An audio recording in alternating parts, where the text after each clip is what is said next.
पारादीपर विशिष्ट श्रमिक नेता संतोष पट्टनायक पुणी थरे हेले बीजेडी राज्य संपादक दलर सुप्रीमो पूर्वतन मुख्यमंत्री नवीन पट्टनायक पारादीपर पुणी तांको उपरे आस्था प्रकट करिसेंती। संतोष पट्टनायक पुणी थरे बीजेडी राज्य संपादक घोषित हेबा परे कुजंक समेत पूरा पारादीप निर्वाचन मंडली शुभेच्छार सुओ छुटिछि। विभिन्न महलर बुद्धिजीवी और दलीय कर्मी 0 पॉइंट कार्यालय पहुंची तांको फूलतोड़ा दी स्वागत करिसेंती। एही अवसर में संतोष पट्टनायक कहिसेंती जे केवल पारादीप नुहे सारा राज्य पई नवीन पट्टनायक जहाँ दायित्व देवे से अकुंठ चित्तरे दल पई करिवे।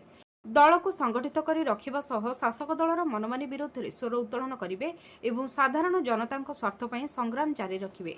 माननीय नेता पूर्वतन मुख्यमंत्री एवं विरोधी दल नेता श्रीयुक्त नवीन पट्टनायक महोदय मते पुनर्बार बीजेडी राज्य संपादक भाव पुनर्नियुक्त करिथिबारु मु तांको पाखरे कृतज्ञता ज्ञापन करबा सहित अशेष धन्यवाद शुभेच्छा शुभकामना ज्ञापन करुछि। मु पारादीप निर्वाचन बोली नुह सारा ओडिशा जेकोसी सेवा मत मोर सभापति देवे मुझे सुचारू रूपे तुलेबी और तृणमूल स्तर में निर्वाचन मंडल संगठन सुदृढ़ हो से यथासाध्य चेष्टा करी।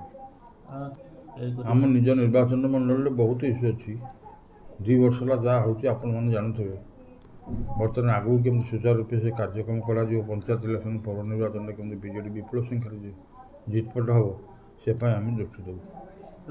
बीजेडी सांगठनिक स्थिति पारादीप निर्वाचन भल अच्छी। बीजेपी केवल प्रचार प्रसार चली जहाँ हूँ आज वही दिन से कहना आग दिन आप जानवे। जगतसिंहपुर प्रलय महापात्र प्रयास न्यूज।